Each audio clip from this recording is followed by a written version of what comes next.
اور بھی جو ان کے بیل میٹر آتے تھے وہ انہوں نے سنے اور ان کو ان کے جو کیسز ہیں ان کی بخوبی آگاہ ہیں کہ کیا ان میں ایویڈنس ہیں، کیا چیزیں ہیں. تو یہی انہوں نے ہی یہ پوائنٹ آؤٹ کیا چیف جسٹس عمر عطا بندیال. تو وہ بھی اس بینچ کا حصہ ہوں گے؟ جی وہ بھی اس بینچ میں انکلوڈ ہیں، جیسے مظاہر اکبر نقوی ہیں، جیسے اعجاز الحسن ہیں، جیسے منیب اختر ہیں اور جیسے محمد علی مظہر ہیں.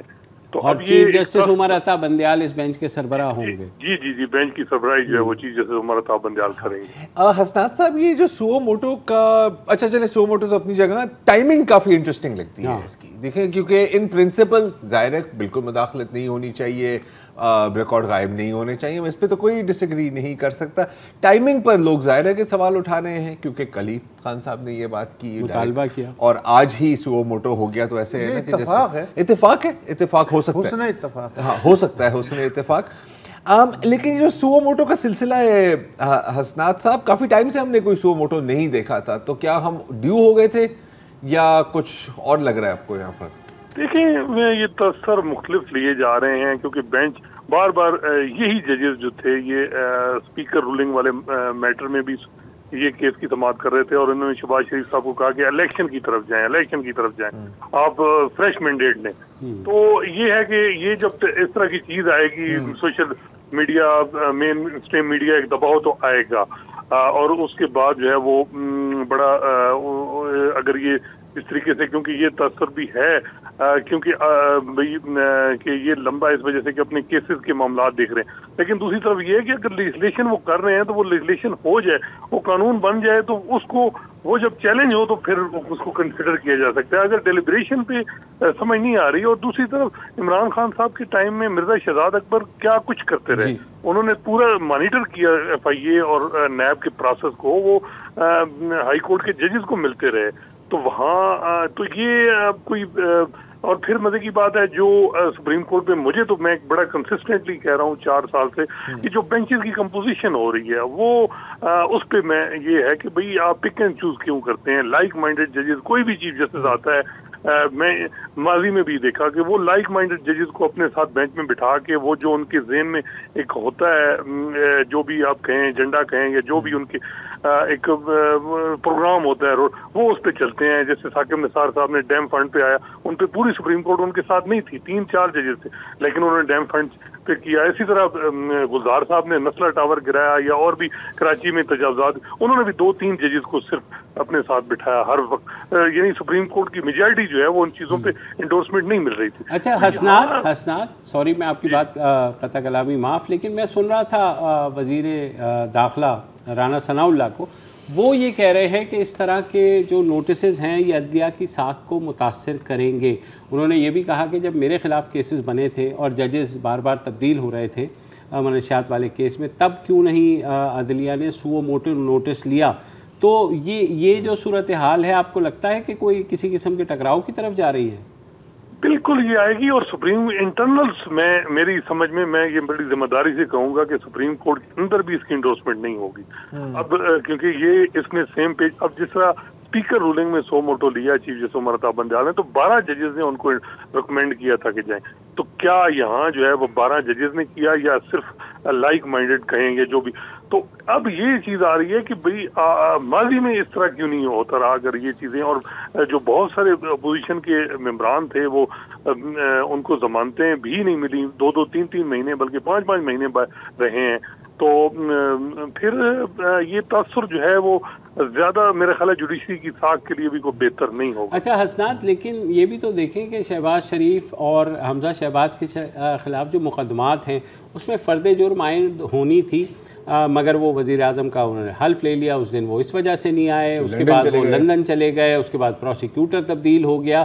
تو یہ چیزیں حکومت جب وزیر اعظم اور وزیر اعلیٰ ہیں، آپ ایک ملک کے سربراہ ہیں اور آپ کے صاحبزادے ایک صوبے کے سربراہ ہیں، اگر آپ کے پاس اتنے آپ کے اوپر سنگین الزامات ہیں اور جو آپ کی انڈائٹمنٹ ہونی ہے، تو آپ کب تک اس چیز سے خود کو بچا سکتے ہیں؟ بالکل یہ بات بھی آپ کی بجا ہے کہ جس قسم کے سنگین الزامات ہیں اور جس قسم کے، اب یہ جسٹس مظاہر اکبر نقوی، انہوں نے ان کے کیسز کی بیل میٹر میں پورے میٹیریل کو چھان بین کی ہوئی ہے. انہیں اندازہ ہے تو میرا خیال ہے کہ بہتر ہوتا کہ کسی اور کو بھی وہ اگر ایسے آدمی آ جاتا جس پہ کیسز نہ ہوتے اس قسم کے. اب چارج فریم ہونا ہے, لیکن بات یہ ہے کہ سپروائزری رول جو ہے وہ ہائی کورٹ کا ہے ان قسم کے معاملات میں. سپریم کورٹ میرا خیال ہے کہ ابھی ٹرائل کورٹ کو کوئی ڈائریکشن ہوئی ہے تو وہاں ایک جج جیسے میاں خیل نے, انہوں نے جو ہے وہ اس پہ ڈیفینڈ کیا کہ یہ ہمارا کام نہیں ہے کہ ہم ٹرائل کورٹ کے معاملات کو دیکھیں اور سپروائز کریں, یہ ہائی کورٹ کا کام ہے. تو یہ اب دونوں سائڈ پہ چیزیں تو ہو رہی ہیں, اس میں کوئی شک نہیں کہ شہباز شریف صاحب پہ اگر انڈائٹمنٹ ہے تو وہ ہونی چاہیے, وہ ڈیلے کیوں ہو رہی ہے؟ بالکل, مطلب کھچڑیاں ہی پکڑی ہیں. وہ آپ کو ایسے نہیں لگ رہا کہ ہر ادارہ ہی تقسیم ہوا ہوا ہے؟ پتہ نہیں, میں صرف ایک آخری سوال اگر کہتے ہیں کر لوں, کیونکہ حسنات آپ نے یہ کہا کہ آرٹیکل 63A میں یہ آبزرویشن یا آئی بھی کہ شہباز شریف صاحب کو انتخابات کی جانب جانا چاہیے, تو بہت انٹرسٹنگ ہے. مجھے تھوڑی سی اس کی تفصیل. ریمارکس جب ریمارکس سے ان کو روسٹم پہ بلایا اور بار بار چیف جسٹس عمر عطا بندیال اور جسٹس اعجاز الاحسن, ان کا یہی تھا کہ آپ الیکشن کی طرف جائیں, الیکشن کی طرف جائیں. جب یہ اسپیکر رولنگ والی جب جس میں اسپیکر رولنگ کو انکانسٹیٹیوشن ڈکلیئر کیا, اس میٹر کی میں بات کر رہا ہوں. شہباز شریف صاحب کورٹ روم میں موجود تھے تو ان کو کہا گیا کہ الیکشن کی طرف جائیں. تو اب یہ ہی ہے کہ جو تصور تو یہ ہے کہ بھئی الیکشن کی طرف ہی فضا بنے گی کہ جایا جائے الیکشن کی طرف. جب اس طرح کی چیزیں ہوں گی تو ظاہری بات ہے ڈیمیج ہوگی حکومت ہر لحاظ سے, چاہے وہ ان کی انٹینشن جو بھی ہو نیب لا میں ترمیم کے حوالے سے. لیکن یہ بات ہے کہ اگر وہ غور کر رہے ہیں اور صرف یہ چیزیں ڈیلیبریشن, قانون بنا نہیں ہے, اس سے پہلے پریمپٹ کیسے میڈیا کی رپورٹ پہ. اب کل جب 1 بجے سماعت ہوگی تو پتہ چلے گا کہ کیا کس قسم کے ان کے پاس چیزیں ہیں جن کی بنیاد پہ یہ سو موٹو لیے گی. بہت بہت شکریہ حسنات. لیکن جو بھی ہے کل پتہ لگے گا. سگنلنگ تو آل اوور دا پلیس ہے. اچھا, مجھے یاد پڑتا ہے کہ جب پاناما کیس چل رہا تھا تب بھی سپریم کورٹ نے ایک جج کو نگراں بنایا تھا کہ وہ سماعت کرنے والا جو پریسیڈنٹڈ ہے سیکنڈ ٹائم اب یہ انہوں نے ایک مثال دی ہے. اور یہ ہر طرف سے آ رہا ہے کام. مثلاً وہ جو اسلام آباد کی احتساب عدالت ہے, اس نے ایک مفرور ملزم ہے پچھلے 4.5 سال سے اسحاق ڈار, ان کو طلب کر لیا ہے کہ فزیکلی آ جائیں. اچھا ظاہر ہے وہ تو نہیں آئیں گے, لیکن ان کی وجہ سے ان کے جو 3 کولیگ تھے بیچارے وہ ٹوٹل تنبو ہوئے ہوئے. وہ کہہ رہے ہیں کہ یار پتہ نہیں ہم وہ تو تا قیامت تا زندگی ہو سکتا ہے نہ آئیں, تو ہمیں تو ایکویٹ کریں. تو جج نے اب یہ کنڈیشن لگائی ہے کہ آپ کو اسی شرط پہ آپ کی ایکویٹل کی ریکویسٹ سنی جا سکتی ہے جب جو مین ملزم ہے وہ تشریف لے آئیں بنفس نفیس. اچھا اشتہاری ہیں آپ, لیکن یہ ہے کہ یہ بھی سنا ہے کہ اکانومی جو ہے وہ بھی شاید وہ بھی وہی دیکھ رہے ہیں. مزے آ رہے ہیں یار, مزے آ رہے ہیں. ایسا ویسا میں خیال یہ 3 فریق کو ایک ایکسیپشن لینی چاہیے کورٹ سے کہ سر ہم جاتے ہیں لنڈن ایک بہت بڑا صندوق لے کے, اور اسحاق بھائی کو کہتے ہیں کہ سر اس میں ذرا آپ ذرا ایک دفعہ بیٹھ کے دیکھیں کہ بندہ فٹ آتا ہے اس کے اندر, اور پھر بند کر کے نا کارگو میں ڈال کے واپس لے. اب یہ نہیں ہو سکتا اس لیے کہ تم نے نیشنل ٹی وی پہ یہ پلان کون دیکھتا ہے ہمیں. لیکن یہ ضرور ہے کہ عدالت کوئی اور رولنگ جاری کرے نہ کرے یہ, لیکن اسحاق ڈار کے لیے چپ رہنے کی رولنگ ضرور جاری کر دے, کہ وہ مفتاح صاحب کے جو ہے نا وہ کچھ کہتے ہیں تو وہاں سے کچھ وہ آ جاتا ہے باہر. یہ تو معیشت میں بھی بہت مشکل. اچھا فرد جرم اگر عائد ہو گئی باپ بیٹے پہ تو کیا یہ اس کے بعد رہ سکیں؟ نہیں, جب تک آپ کو سزا نہیں ہوتی تب تک آپ نہیں کر سکتے. فرد جرم ظاہر اخلاقی سوال اٹھے گا, ایکوزیشن از ناٹ کنوکشن, لیکن اخلاقی سوال اٹھتا رہے. ہاں لیکن انڈائٹمنٹ جو ہے یہ اٹھے گا. اخلاقی سوال اگر اس کی کوئی اہمیت ہے. ہمارے ملک میں جتنے اخلاقی وہ مجھے قدرے ہیں, نیتن یاہو کا کیس یاد آ رہا ہے, وہ میں بعد میں چھوڑ دو وقفہ لے لیجیے.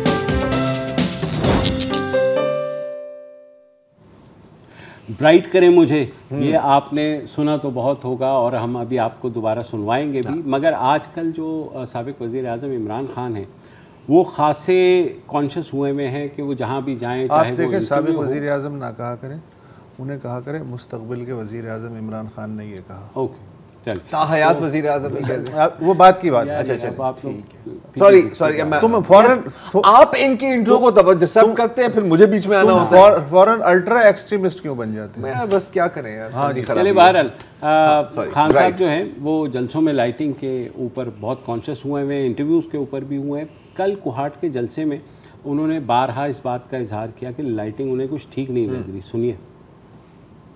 مجھے صرف افسوس ہے کہ اتنا بڑا سٹیڈیم جو بھرا ہوا ہے, آدھا سٹیڈیم نظر ہی نہیں آ رہا کیونکہ لائٹیں نہیں ہیں. شہریار افریدی کا انتظام اتنا کمزور تھا,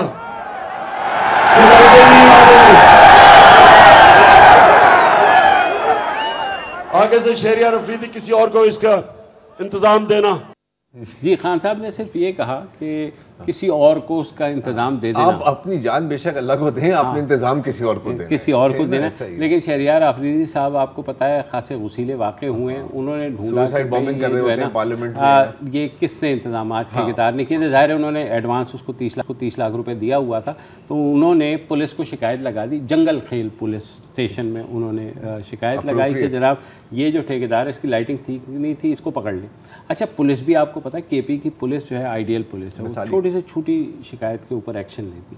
انہوں نے تمبو کر لیا کل, اس کو بیچارے کو بٹھا لیا ٹھیکیدار کو جس کا نام ہے شیخ انوار صاحب, اور کہا کہ بیٹا بیٹھ جا اور تو نے نہیں جانا یہاں سے جب تک لائٹنگ ٹھیک نہیں ہوتی.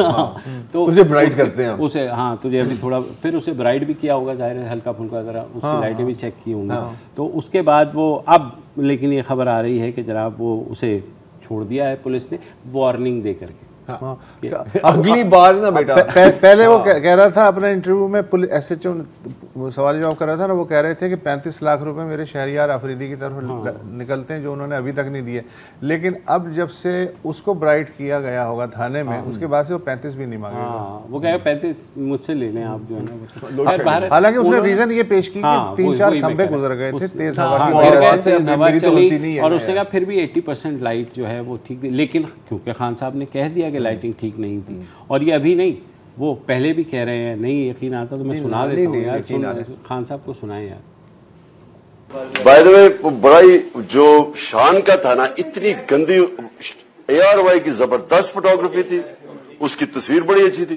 شان کو تو ایسے لگ رہا تھا کوئی ویٹنگ بس روم کے اندر وہ انٹرویو کیا جا رہا ہے, نہ اس کی تصویر اچھی تھی نہیں, لیکن وہ چیک کرنی چاہیے تھا نا, تم تو تھے نہیں.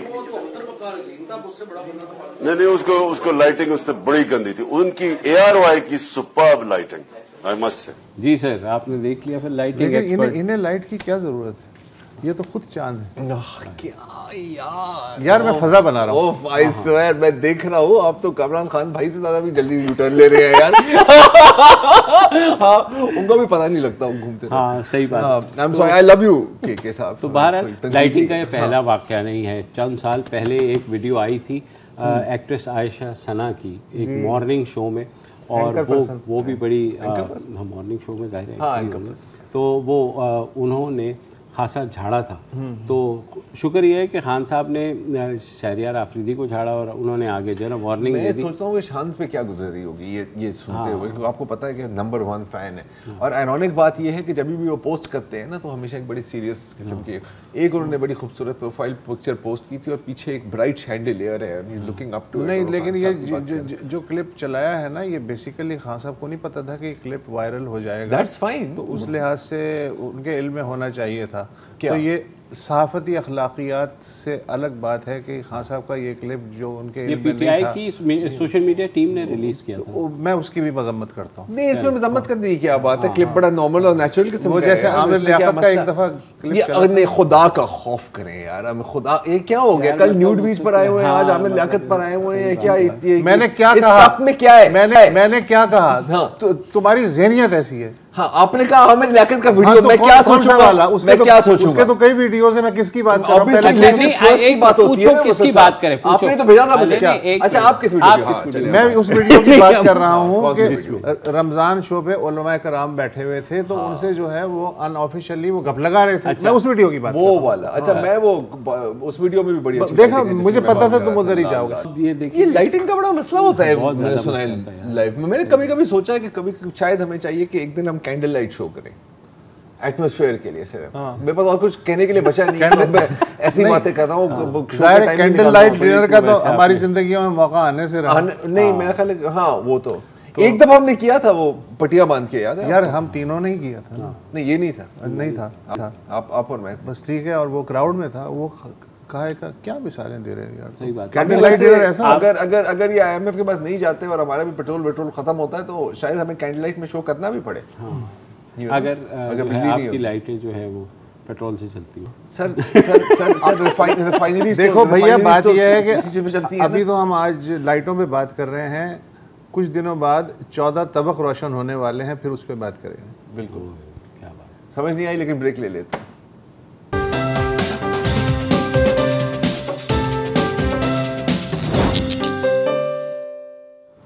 ویلکم بیک جی. اور ہم سب کو پتہ ہے کہ پاکستان میں جنگلات کی بہت کمی ہے. ایک اندازے کے مطابق تقریباً 5% سے کم فارسٹ کور ہے ہمارے ملک میں. اور تو پھر ان حالات میں جب کہیں جنگل میں فارسٹ میں آگ لگتی ہے تو دل بہت دکھتا ہے. لیکن جب پھر پتہ لگتا ہے کہ یہ آگ لگی نہیں بلکہ لگائی گئی ہے, اور وہ بھی ٹک ٹاک کی سستی شہرت کے پیچھے, تو پھر ہمیں بھی آگ لگ جاتی ہے. اور حال میں ایک نہیں, 2 نہیں, 3 اس طرح کے واقعے منظر عام پر آئے ہیں. اب ڈولی کا یہ ہے کہ اب ڈولی نے یہ آگ شاید خود نہیں لگائی یا لگوائی نہیں, آگ لگی ہوئی تھی اور آگ کا فائدہ اٹھایا ہے. اور بلکہ ان کی جو نیچے کیپشن ہے وہ یہ ہے کہ جہاں پہ میں جاتی ہوں آگ لگ جاتی ہے. تو تھیم کے ساتھ فٹ ہو رہا ہے. لیکن پھر بھی FIR درج ہو گئی ہے, تحقیقات ہو رہی ہیں. ان کی آگ کے چکر میں جنگل کی ایسی تیسی ہو گئی, جنگل کی ایسی تیسی ہو گئی. اور جو انفیکٹ رینا سعید ہیں جو اسلام آباد وائلڈ لائف مینجمنٹ کے, انہوں نے کہا کہ یار ٹھیک ہے, اگر آپ نے لگائی بھی نہیں تو کوئی کچھ کر دیتی, لان میں لگا لیں. ہاں, یا نہیں لگائی بھی نہیں تو کم از کم بجھانے کی کوشش کریں. لیکن سارا فوکس ہے ہمیرا ارشد پر, اور ظاہر ہے کہ گلیمرس ویڈیو ہے تو وہ بڑا آسان ہوتا ہے اس کو نشانہ بنانا. لیکن کچھ اور ویڈیوز بھی ہیں جن میں کلیئر ہے کہ یہ جان بوجھ کر صرف اپنے ویڈیو کی خاطر آگ لگائی گئی ہے. لیکن اب شاید یہ ایبٹ آباد کی ویڈیو ہے اور پیچھے ایبٹ آباد شہر ہے. ایک گرفتاری ہوئی ہے اس کیس میں, لیکن صرف یہ کیس نہیں ہے, ایک اور کیس بھی ہے. ظاہر ہے کہ گرفتاری کے بعد تھوڑا سی اور سین ہوتا ہے. اگر وہ گرفتاری کی ویڈیو ہم ذرا چلا دیں تو آپ دیکھ رہے ہیں کہ یہاں پر ٹک ٹاکر بھائی تھوڑے سے کیا کہتے ہیں, ریگریٹفل, بجھے نظر آ رہے ہیں. تو اب سوال یہ بنتا ہے, 2 سوال بنتے ہیں. ایک سوال تو یہ ہے کہ کیا لوگ پاگل ہو گئے ہیں, اور میرا خیال ہے اس کا جواب ہے کہ جی بالکل 100% پاگل ہو گئے. وہ سیلفی اور ٹک ٹاک کے لیے کسی بھی حد تک جانے کو لوگ مر جاتے ہیں سر ان چکروں میں. جنگل کیا ہے. دوسرا سوال یہ ہے کہ کیا ان کو روکنے کے لیے کوئی ٹھوس قوانین موجود ہیں, وائلڈ لائف بورڈز کیا کر رہے ہیں, اینڈ سو آن. تو اس پر بات کرنے کے لیے ہم نے آج دعوت دی ہے دانیال حسن صاحب کو. آپ ایڈوکیٹ ہیں ہائی کورٹ کے اور Islamabad wild life management board کے لیگل ایڈوائزر ہیں. Thank you so much for joining us. Daniyal, اب یہ جو ہم نے ویڈیوز دیکھی ہیں, 2 تو کلیئرلی آرسن کی ہی ویڈیوز ہیں, یہ کتنا کامن ہو گیا ہے آپ کے پاس؟ اس طرح کے کتنے کیسز آتے ہیں؟ جی بہت شکریہ مجھے شو پر مدعو کرنے کے لیے. بدقسمتی سے یہ ویڈیوز جو ہیں اور یہ انسیڈنٹس اب سوشل میڈیا کے پھیلاؤ کی وجہ سے اور خاص طور پہ ٹک ٹاک کی وجہ سے کافی زیادہ ہوتے جا رہے ہیں. لیکن جو جنگلات میں بالخصوص ماگلا ہلز نیشنل پارک میں جو آگ لگتی تھی ہر سال گرمیوں کے اس موسم میں جب ڈرائنس بھی بہت ہوتی تھی اور وہ نیچرل وجوہات کی وجہ سے آگ لگتی تھی, وہ اس سال وہ انسیڈنٹس بہت کم ہوئے ہیں. اور وہ کم ہونے کے باوجود جو ہے اس بار وائلڈ لائف مینجمنٹ بورڈ کو, CDA کو اور ضلعی انتظامیہ کو پھر بھی اپنے ٹوز پر رہنا پڑ رہا ہے, حفاظتی اقدامات لینے پڑ رہے ہیں, کیونکہ اس طرح کے جو بے وقوف یا نہ سمجھے لوگ اور نوجوان وہ خود سے آگ لگا کر, اور وہ اس کا پھر اندازہ ہی نہیں ہو سکتا کہ وہ کتنی پھیل جاتی ہے. اب یہ جو واقعات ہیں, یہ تینوں واقعات اسلام آباد کی حدود سے باہر ہیں, خیبر پختونخوا کی حدود میں. لیکن جب ہوا کا رخ چلتا ہے اور یہ آگ آلریڈی ایک جگہ پر لگی ہوتی ہے تو وہ پھیل کر اسلام آباد کی حدود تک بھی آ جاتی ہے. تو اب آپ سے جب دن میں بات ہو رہی تھی, ہم یہی آپ سے ڈسکس کر رہا تھا, تو اب ظاہر ہے کہ جیسے آپ نے کہا کہ دیکھیں جنگلات کوئی سرحد تو نہیں سمجھتے نا, نہ ہی ہوا کوئی سرحد سمجھتی ہے, نہ ہی آگ کوئی سرحد سمجھتی ہے. لیکن قوانین ظاہر ہے کہ ایک جگہ میں ایک ہے ایک قانون، ایک جگہ میں ایک ہے قانون، دوسری جگہ میں الگ ہے. تو اب آرسن آگ لگانا، جان بوجھ کے آگ لگانا تو ایک جرم ہے، لیکن فارسٹ فائرز یا اس طرح کے جو ہم فینومینون دیکھ رہے ہیں، آپ کچھ بتا رہے تھے کہ اس کا جو قانون ہے اس میں کافی بڑے لوپ ہولز بھی ہیں، تھوڑا سا اس کے بارے میں بتا سکتے ہیں آپ؟ جی بیسکلی جو قانون ہے وائلڈ لائف پروٹیکشن کا، یہ 1979 کا آرڈیننس ہے، اور یہ اس آرڈیننس میں ممنوع ضرور ہے آگ لگانا ماگلا ہلز نیشنل پارک میں یا کسی بھی اسلام آباد کی حدود میں نیشنل پارک میں، بٹ اس کو جو ہے وہ ایک کوگنیزیبل قابل دست اندازی جو ہے وہ جرم نہیں بنایا گیا.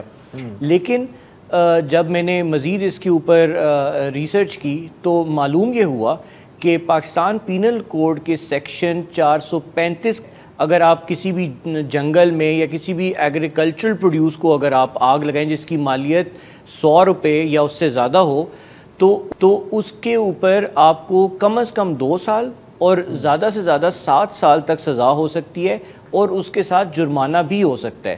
تو سزا بھی کافی ایک موجود ہے جس کے ساتھ ساتھ جرمانہ بھی ہو سکتا ہے. لیکن اس کے اوپر کئی بار ہماری جو لا انفورسمنٹ ہے یا پولیس ہے وہ شاید اس کی پرائیورٹی نہیں ہوتی. لیکن ماحولیاتی تبدیلی کو مد نظر رکھتے ہوئے اب یہ ان سب چیزوں کے اوپر ایک بار پھر جو ہے وہ اٹینشن بڑھتی جا رہی ہے، اور اس کو بالکل زیرو ٹالرنس کے ساتھ جو ہے وہ ڈیل کیا جا رہا ہے. جیسے کہ آپ نے خود بھی فرمایا اپنے ابتدائیے میں کہ اس واقعے کی ایف آئی آر جو ہے وہ خیبر پختونخوا میں بھی درج ہوئی ہے، اور اسلام آباد کے تھانہ کوسار میں بھی سرکار کی مدعیت میں جو ہے اس واقعے کی. اچھا یہ جو خصوصی کیسز سامنے آئے ہیں جنگل فائر کے، اس پہ ریاستی ملکیت کو نقصان پہنچانے کی دفعات کیوں نہیں لگ سکتی؟ جی بالکل، ریاستی ملکیت کو نقصان پہنچانے کی دفعات بھی لگ سکتی ہیں، اور وہ اگر آئندہ، ویسے تو خدا نخواستہ ایسا کوئی انسیڈنٹ دوبارہ نہ ہو، بٹ اگر کوئی دوبارہ ہوتے تو وہ دفعات بھی اس پہ لگائی جائیں گی. بٹ اس میں یہ ضرور کہنا چاہوں گا کہ صرف ایف آئی آر رجسٹر کرانے سے یا سخت دفعات لگانے سے اس کا حل نہیں ہوگا. اس کو پراپر ایک منطقی انجام تک پہنچانا چاہیے. اس کے جو ٹرائل ہے وہ ہونا چاہیے، اور پھر اس کے بعد جو بھی سزا بنتی ہے اس کو سزا ملنی چاہیے، کیونکہ جب تک سزا نہیں ہوگی، ایک جرم کی سزا نہیں ہوگی، تب تک جو ہے وہ ڈیٹرنس نہیں کریٹ ہوگا. اور جو یہ پروٹیکٹڈ، ظاہر ہے ماگلاس بھی ایک پروٹیکٹڈ نیشنل پارک ہے، تو ان کے لیے کوئی الگ سے لیجسلیشن نہیں ہے. ان جو پروٹیکٹڈ پارکس ہوتے ہیں، ظاہر ہے اس میں کچھ یو این کی ہیریٹیج بھی ہوتی ہے، کچھ نیشنل ہیریٹیج بھی ہوتی ہے، اس کے لیے کوئی علیحدہ قانون نہیں ہے، یا یہ سمپل ایک جو ورنہ گولف کورس اور منار نہ بنتے اگر ہوتا تو. بالکل. جی دانیال. نہیں، قانون بالکل موجود ہے.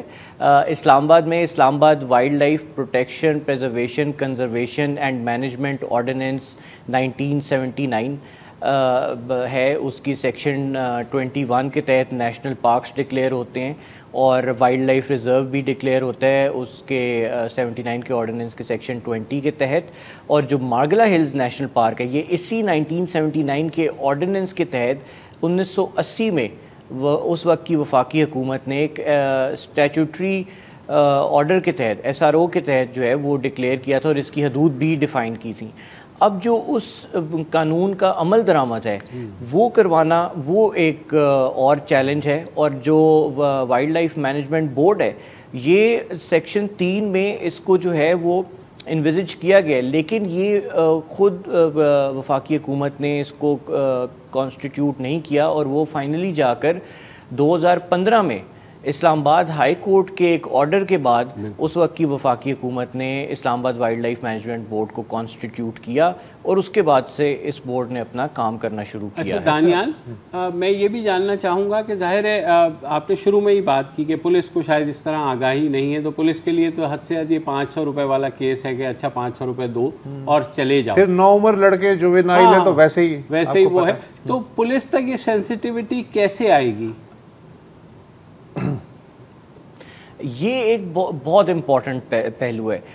پولیس میں سینسٹیوٹی بالکل تبھی آئے گی جب تمام اداروں کا خاص طور پہ اسلام آباد کی اگر میں بات کروں، اسلام آباد وائلڈ لائف مینجمنٹ بورڈ کا پولیس کے ساتھ اگر ایک کلوزر جو ہے وہ کوارڈینیشن ہوگا، جو کہ اب ہوتا جا رہا ہے اس سے بھی، اور اس کے علاوہ جو پولیس کی ٹریننگز ہیں اس میں بھی یہ جو ہے وہ اب اس کو سیریسلی لینا چاہیے اور شامل کرنا چاہیے، تبھی پولیس کی اس میں سینسٹائزیشن ہوگی۔ بٹ اگر میں اس کو ایک ڈفرینٹ اینگل پہ آپ کو اگر تھوڑا سا تفصیل بتا سکوں تو جو اسلام آباد وائلڈ لائف مینجمنٹ بورڈ ہے، ہمارے اپنے فارسٹ گارڈز ہوتے ہیں جو کہ 24 گھنٹے جو ہے پیٹرولنگ کرتے ہیں، ان کو امپاور کیا جانا چاہیے کہ وہ اس طرح کے جو بھی انسیڈنٹس ہیں ان کی روک تھام کے لیے اریسٹ بھی کر سکیں، اور پولیس کا برڈن جو ہے وہ ہمارے وائلڈ لائف گارڈز جو ہے وہ شیئر کر سکیں۔ اور اس حوالے سے ہمارا جو ترمیمی قانون ہے اس پہ بھی کام چل رہا ہے، اور وہ بھی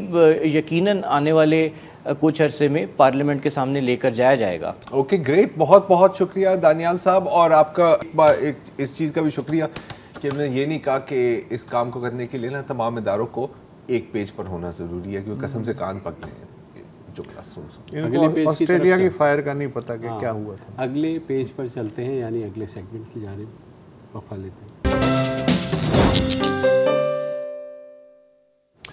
ویلکم بیک۔ ہم منہ سے بھلے کچھ بھی کہتے رہے ہیں، آئین کے لاکھ حوالے دیتے رہے ہیں کہ اس پاکستان میں تمام شہری برابر ہیں قانون کی نظر میں، اور ان کی جان، مال، عزت، آبرو سب کی حفاظت ریاست کا فرض ہے، لیکن ہم سب کو پتہ ہے کہ حقیقت میں اس طرح ظاہر نہیں ہے۔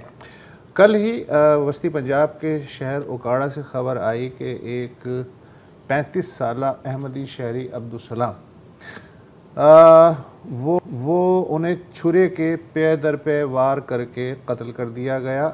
جب یہ واردات ہوئی تو وہ گھر سے باہر نکل کے گلی میں کھڑے ہوئے تھے، ان کی گود میں ایک 3 برس کا ان کا بیٹا تھا اور ایک 5 سالہ بیٹا، اس نے ان کی عبدالسلام کی باپ کی انگلی پکڑ رکھی تھی۔ اچانک ایک صاحب آئے اور انہوں نے چھرے کے پے در پے وار کیے، اور حملے میں وہ موقع پہ ہی عبدالسلام جاں بحق ہو گئے، اور اسی حملے میں ان کا جو 5 سالہ بچہ جو ان کی انگلی پکڑے کھڑا تھا اس کی پنڈلی پہ بھی خنجر کے وار آئے۔ مقتول کے ماموں ہیں ظفر اقبال، بی بی سی والوں نے ان سے بات کی، اور ظفر اقبال نے بتایا کہ اس علاقے میں احمدی کمیونٹی کے 5 سے 6 گھر ہیں، اور ایک عرصے سے ایک خاص مذہبی جماعت کی جانب سے ان 5-6 گھرانوں کو مسلسل سنگین نتائج کی دھمکیاں مل رہی تھیں۔ خود ظفر اقبال جو ہیں انہوں نے کہا کہ ان پہ بھی ایک قاتلانہ حملہ ہو چکا ہے، مگر الٹا پولیس نے انہیں ہی جیل بھیج دیا تھا۔ اور ظفر اقبال کا کہنا ہے کہ جو پرسنل ان کا کمنٹ تھا تکلیف والا، وہ یہ تھا کہ اور حقوق تو چھوڑیں، ہمیں شاید اب جینے کا بھی جو بنیادی انسانی حق ہے وہ بھی اب ہمارا نہیں رہا۔ اچھا دیکھیں جی، اچھا اس میں ایک منٹ، ایف آئی آر جو ہے درج ہوئی ہے، اور ایف آئی آر کے مطابق جو قاتل ہے وہ ایک مقامی مدرسے کا ایک طالب علم ہے جو ایک روز قبل ہی فارغ التحصیل ہوا تھا، اور ایف آئی آر کے مطابق اس کا نام ہے حافظ علی رضا۔ جی یہی میں اس طرف توجہ دلا رہا تھا۔ اچھا اب اس پہ ہم جو بھی بات کریں ایک سوال پوچھنا منع ہے، اور وہ یہ ہے کہ ایسا کیوں ہوتا ہے۔ اصل سوال تو یہ ہے کہ ایسا کیوں نہ ہو، کیونکہ جو ماحول ہم نے بنایا ہوا ہے، اور اس میں کچھ فریقین زیادہ کا حصہ زیادہ ہے، ویٹیج زیادہ ہے، کچھ کی کم ہے، لیکن تقریباً کم و بیش سبھی اس میں ہیں۔ مجھے یاد ہے نہال ہاشمی کسی ٹاک شو میں بھی کہہ رہے تھے کہ یہ جی ان کے پیچھے کہانی آ رہی ہے، ٹھیک ہے جی ہوں گے۔ علی محمد صاحب پی ٹی آئی کے، وہ بھی بار بار کیپٹن صفدر کی، اور ٹی ایل عامر لیاقت، اور انفیکٹ ان کی گفتگو سے آپ ایک کیس بنا سکتے ہیں کہ لوگوں کے باقاعدہ قتل ہوئے ہیں لوگ، لیکن ان کا ٹاک شو وہاں کا وہاں ہی رہا۔ مسئلہ ہمیں ہے ان کی کوکین یوسیج پر۔ ہاں، خیبر پختونخوا میں گزشتہ 1 سال میں 7 کو قتل کیا گیا، ایک کی بھی جو ہے تفتیش نہیں ہوئی۔ میں اپنے جو بیورو ہے اس کو بار بار میں نے کہا، انہوں نے پولیس والوں سے بھی بات کی کہ اس کے اوپر کوئی ورژن دے دیں، کوئی پولیس کچھ نہیں بولتی، اور کہتے ہیں کہ کوئی اطلاع نہیں ہے کہ کوئی پکڑا گیا ہو۔ آپ کو یاد ہوگا، پولیس کی آپ نے بات کی، آپ کو یاد ہوگا کہ ایک لڑکے نے 17-18 سال کی عمر تھی، کورٹ روم میں ایک شخص کو قتل کیا. اچھا وہ شخص احمدی جماعت کا نہیں تھا, انہوں نے احمدی جماعت کو چھوڑ دیا تھا, جس کے بعد اچھا یہ اگین اس کیس کے بارے میں اس کے بعد کچھ نہیں پتا کہ کیا ہوا ہے, میں اس کو فالو نہیں کیا انفارچونیٹلی. بعد میں پتا لگا کہ ان کو بندوق بھی ایک وکیل نے دی تھی کہ یہ نیک کام آپ کریں. اور سوری آخری بات کہ جب وہ پولیس کی گاڑی میں جا رہے تھے واپس, کاش میرے پاس وہ تصویر ہوتی میں دکھا دیتا, تو بڑے فخر کے ساتھ مسکراتے ہوئے نا تمام ایلیٹ فورس نے سیلفی بھی لی ہے, تو کیوں نہ ہو قتل پھر. اچھا اب اس میں کوئی حیرت ویرت نہیں ہوتی, یہ عام سی بات ہے جو ہم کئی دفعہ ریپیٹ کر چکے ہیں اور فیوچر میں بھی ہم شاید ریپیٹ کریں. ایک اور واقعہ ہوا اس سے 2 دن پہلے, جی کوئی آپ کو بات کرنی؟ میں کہنا ہے کہ یہ جو آپ کہہ رہے ہیں نا کہ ایکشن نہیں لیا جاتا, ایکشن ضرور لیا جاتا ہے. پتہ ہے کب؟ جب مقتول کو دفنایا جاتا ہے تو پھر اکثر اچھا ایک رد عمل کمپلین کے اوپر قبروں کو مسمار کیا اوکاڑا میں عبدالسلام کے قتل پہ ایک رد عمل تو سامنے آیا ہے, وہ ہے human rights commission of Pakistan کا. چلیں ٹھیک ہے, اور کوئی سرکاری رد عمل نہیں ہے. 16 مئی بروز اتوار, اب سے کوئی 3-4 دن پہلے, اسی پشاور, پرانے پشاور میں 2 پاکستانی سکھ شہری موٹر سائیکل پہ مسلح افراد آئے اور وہ انہیں مار کے فرار ہو گئے. 38 سالہ رنجیت سنگھ اور 42 سالہ کلجیت سنگھ, ان کی مسالے کی دکانیں تھیں اور ایک بالکل جو عام لوگ ہوتے ہیں, اور ویسے بھی آپ کو پتہ ہے کہ وہ بالکل ان کا کسی چیز سے کوئی لینا دینا نہیں ہوتا.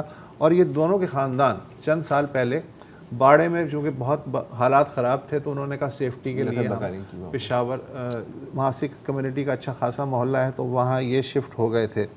اچھا اس سے پہلے پچھلے سال ہی اکتوبر میں ایک بہت معروف حکیم ہے چارسدہ کے, ستنام سنگھ صاحب, ان کا بھی جو ہے قتل ہوا تھا.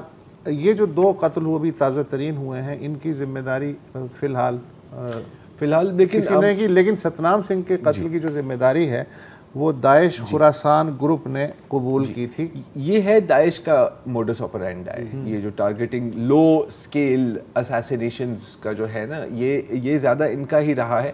فرق اگر ایک ان میں سے نکالیں کہ ان قتلوں کی مذمت ہوتی ہے, امیدوں کے قتل کی انفیکٹ اکثر میں نے دیکھا ہے کہ مذمت تو نہیں لیکن خوشی کا نہیں میں اس لفظ استعمال کروں گا, لیکن ٹالرنس بہت ہے. کس کے احمدی تو خیر میں آپ کو ایک بات بتا خبر قتل کی خبر شیئر کر لینا تو نیچے کمنٹس پڑھ لیں بیکاز میں ابھی یہی میں بات کرنے والا تھا. ابھی آج ہی میں یہی دیکھ رہا تھا, ابھی انفیکٹ ابھی بریک میں ہی میں دیکھ رہا تھا کہ کسی نے ٹویٹ کی اس قتل کے اوپر, اور اس کے نیچے آپ تھوڑی سی ریپلائز دیکھیں, مطلب اپنی شکل, اپنی ڈی پی, لگ رہا ہے اپنی ڈی پی اپنے نام کے ساتھ ہی آ کے کہہ رہے ہیں کہ ہاں یہ تو کچھ نہیں ہے, ہم نے تو پورے ملک سے صفایا کرنا ہے. سو یو سی اگین کوئی یہ آپ کو سکھوں کے بارے میں آپ کبھی نہیں سنیں گے, ظاہر ہے, کیونکہ اور وہ ایک part of the cultural fabric بھی ہے وہاں پر, کلچرل فیبرک بھی ہے, پھر ایک چونکہ انٹرنیشنلی اور ریجنل امپیکٹ بھی وہ بھی ظاہر ہے کہ ہو سکتا ہے.